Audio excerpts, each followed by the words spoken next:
You know what's funny? I came out with my AP poll rankings last week, and I got killed in the comment section. Everybody saying, "Oh man, I can't believe you got Alabama ranked at North Carolina." Yeah, it's been crickets ever since then.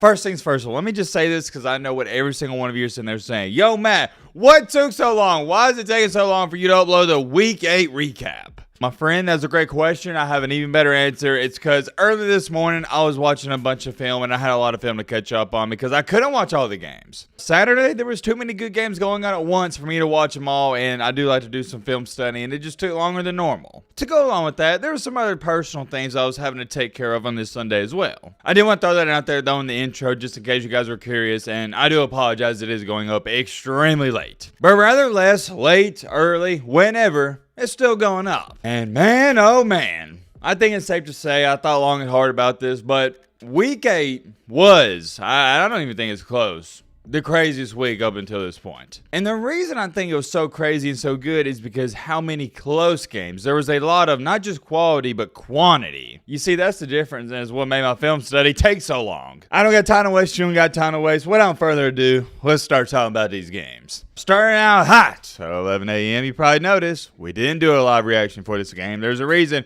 We got the little bro Ohio State and Penn State. I already explained why we didn't do a live reaction, and I'll say it again here briefly, and I'm also going to tell you why we're not going to talk about it too much longer here either. The game went exactly how I thought it was going to go. Ohio State, it's as simple as this. Ohio State is just too good for Penn State. Here's the reason I didn't do a live reaction, and here's the remedy for this Penn State ball club. They could play Ohio State 10 times, and they would lose 10 straight times. Same thing for Michigan. They're good enough to go 9-3, 10-2, but they can't get over the hump of beating the little bro Ohio State and Michigan. You're also not going to beat Ohio State when your quarterback, Drew Aller, throws less than 50% completion percentage. That's just not good, not going to get the job done. 1 touchdown, 0 INTs, QBR 29.4. On the flip side, yeah, you see Kyle McCord, 22 for 35, 286 yards, 1 touchdown, 0 INTs, but it wasn't anything crazy. Ohio State pretty much knew, hey, we rely on our defense. Penn State can't beat us. Man, they couldn't. Weird to see Ohio State leaning on their defense, but I said this at the beginning of the year, and it still holds true for me. I'm not taking Ohio State serious, and I'm not really going to evaluate them until that Michigan game. Every other game before that leading up to it doesn't even matter. It doesn't matter. It's the cold hard truth, and Ohio State fans, you know this. Michigan game, it's all or nothing. Trust me, I would love to sit up here and talk all about this game. I love talking about some college football. I think you guys know this. But there's nothing to say. And the score is deceiving. It was really 20-6 up until the last minute. Ohio State's just too good, man. They're too good. And this was a game I was rewatching this morning. Oklahoma. And OBV, Brent Venables, and UCF. And UCF tried, man. They tried. That 2-point conversion play they did at the end, that was terrible. And you know what's funny about this game? You're going to have all these people saying, oh, well, Oklahoma's, maybe they're overrated. Maybe they're watching blah, blah, blah.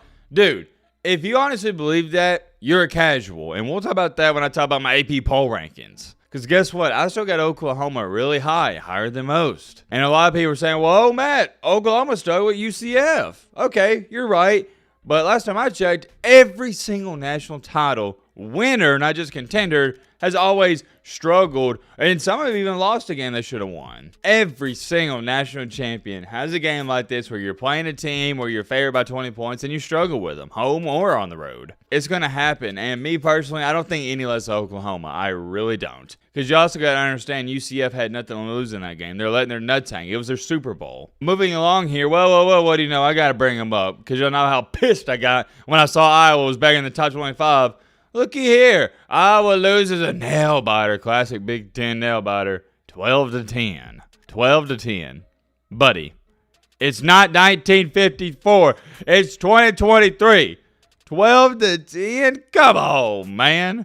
This is why Iowa, in my humble opinion, should be banned from being ranked inside the top 25. Ridiculous, man. Ridiculous. But at 2:30, we had a good one. And we'll talk about the Bama game in just a second. We had Texas and no other than Houston. Gosh, man, I wish Houston would have got that 4th and 1. That was a perfect play design. If you watch the game, you know exactly what I'm talking about. They were showing Dana Holgorsen, by the way. That's the former West Virginia coach. He's Houston head coach. He was so mad about it. And I understand why. Great play call, quarterback just couldn't deliver it. Houston gave Texas a run for their money, and I thought Houston for a split second there really was going to win this game. And it was weird because Texas jumped out on top 21-0, and it's like they just quit. Quinn Ewers did get hurt in this game, and trust me, we'll be talking about that probably tomorrow, if not the day after. I think we already got some updates on that. I'll have to double check, but yeah. It's the same thing for the UCF game. UCF and Houston gave Texas and Oklahoma a run for their money because, well, they have nothing to lose. Personally, I don't think any less of Texas. I don't think they look great in the game. I think, I already did drop them in my rankings. You'll see my rankings tomorrow, but they're still Texas. I'm still high on them. Moving along here to the Alabama-Tennessee game. We've already talked about this plenty enough, but let's talk about it some more. For those of you that don't know, I did pick Alabama to win this game, 31-17. Pretty dang close, right? I was pretty close because the final score was 34-20, and I said 31-17, so still 14 points. The remedy of this game was, yep, Alabama is Alabama, and they have a better head coach than you, and you saw that on Saturday. Alabama looked not so good. Let's just leave it at that. I'm not going to say they looked bad, but they looked not so good after the first half. Heading into halftime, Alabama's down 20-7. And realistically speaking, and I said this in my live reaction, so I was pleased as a Bama fan only to be down by that. It felt like we was losing by 30.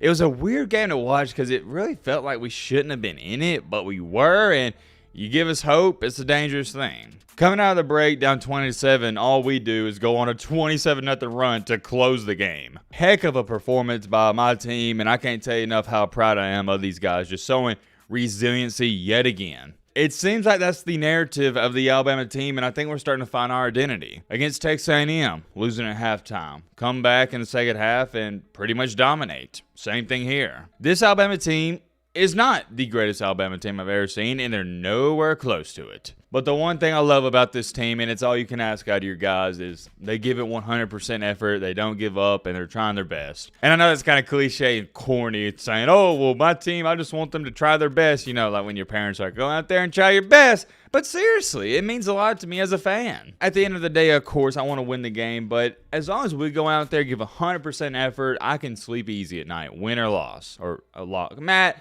use proper English, buddy. Win or lose. There we go. We turned it on in the second half, and looking at these stats here, I was actually shocked to see this. Tennessee still outgained us 404 total yards to 358. But remember, we did have that strip sack fumble, and that helped out a lot. Relatively simple. Don't want to sit up here too long talking about this, guys.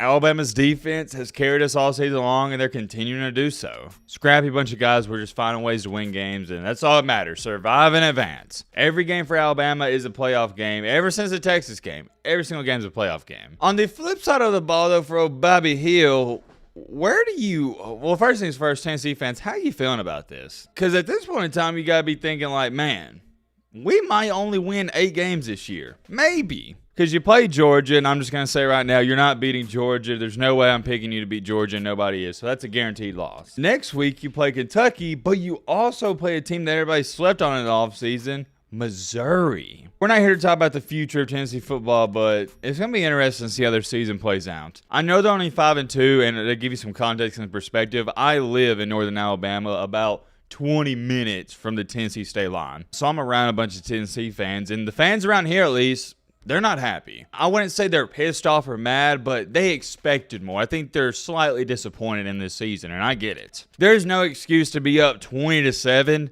You're up 13 points, and you lose by 14. No excuse. You got a lot to work on. Whether you want to blame the refs or not like you're trying to do, well, that's also a different conversation for a different day. You lost the game. Nick Saban prevails. He proves yet again why he's the greatest coach of all time. Winning at halftime, made adjustments, and boom. Alabama was just a new team, and Tennessee, they looked awful. Moving along here to arguably the biggest shocker on Saturday, 1-5 Virginia. And this is a great story, by the way, but 1-5 Virginia upset North Kakalaki. You know what's funny? I came out with my AP poll rankings last week, and I got killed in the comment section. Everybody saying, oh, man, I can't believe you got Alabama ranked at North Carolina. Yeah. It's been crickets ever since then. I told y'all, man, if you think North Carolina is a better football team than Alabama, you don't know football. Plain and simple. Now, that's not to say that if Alabama and North Kakalaki played 10 times that North Carolina wouldn't win 2 of those, but that's my point. They only win 2 or 3. And you want to know something? I'm not even too shocked by this because I knew North Carolina was going to lose a game like this. They're not that great, guys. North Carolina is a 9-3, 10-2 ball club. That's it. There's a reason I didn't even have them in my top 10. So if I'm not shocked by it, I'm not going to talk about it because I expected stuff like this to happen. Let's move along here because there's nothing to say for that. It's North Carolina, not that great. And that's just an embarrassing loss. Virginia, great story. That's awesome for them, but they're 1-5. Getting back into SEC play, this was a really good game, and I'm just glad it was close because I was looking forward to this game all week long. We had Ole Miss and the Lane Train versus Hugh Freeze and Auburn. Well, Lane Kiffin, he prevailed, and this was a bigger game than I think a lot of people thought heading into it. This was your typical and prime Lane Kiffin letdown game. He's known for losing 2 games a year that Ole Miss and his teams should never lose. And also throw in there night game at Jordan-Hare Stadium. This was a tough environment to play in. It's arguably the toughest to play in. And he took his team in there, and even still with having 2 turnovers, 2 costly turnovers, they won the game. Ladies and gentlemen, boys and girls, you can't say enough good things about Lane Kiffin. This was a heck of a coaching performance. The players did good, but this was a good coaching performance in my humble opinion. And everybody's going to say, oh, well, Matt, Auburn's 3-4, they sell, blah, blah, blah. Dude, number 1, Hugh Freeze. He's a pretty dang good head coach. He beat Nick Saban in back-to-back years. Number 2, this Auburn team has talent. They just haven't put it together. And number 3, there's witchcraft that's currently going on in Jordan-Hare Stadium, especially at night. This was a big-time win. If you're an Ole Miss fan, you got to be feeling amazing. 6-1, everything's in front of you. I haven't looked at their schedule, but what if Ole Miss wins out? It would be dang near impossible for them to get into the playoff because Alabama does hold the tiebreaker. But what if they do win now? You never know. Wait a minute. Doesn't Ole Miss? I'm not even going to pull it up because we're not going to get into that because I could talk about it for a long time. But doesn't Ole Miss have Georgia on their schedule? Believe they do. That's their crossover game in the SEC East this year. If I am mistaken on that, let me know in the comment section. But what if Ole Miss goes 11-1, beats Georgia, but doesn't play in the SEC championship? I think they deserve to get in. That's a conversation a lot of people ain't ready for, and even myself, because I didn't even think it was a possibility until now. During that game as well, like I said, so many great games going on at once. We had the Seminoles getting tested by the Dukies. Man, oh man, I thought Duke was going to pull it out. I was rooting for him, but they just ran out of steam at the end. And I think the score's deceiving because this was a really close game up until the 4th quarter. And unfortunately, Duke's quarterback, Riley Leonard, he got hurt. He tried to play through the injury, but he just couldn't. Backup got in there. It was 1 for 6. Didn't do anything crazy. I'm going to be honest with y'all. I don't think too much of this win. I think Florida State is and I'm talking about a really good team, and they should win games like this. I didn't learn anything new about Florida State from this game. I didn't learn anything new about Duke from this game, so let's keep it pushing. And oh yeah, by the way, throw us in there. Michigan beat the absolute crap out of Michigan State. I guess Michigan needed to steal their signs or something. I still can't get over that because... Dude, Michigan doesn't even need to steal signs. They're beating everybody by 400. Anyways, moving along here, LSU beat the crap out of Army, but we are getting to the 2 of the best games that happened on Saturday night. We got Utah and no other than USC. Utah has not only USC's number, they got their area code, they got their phone number, their home address, their work address, their workplace address, everything about them. Heck, I even saw somebody in the comment section when I said that in the live reaction that they got their birth certificate as well. Gosh, man, you know how embarrassing that loss is? Don't even get me started. Let's just keep this short and simple. This is the only thing I'm going to say, and we'll talk about this later in the week.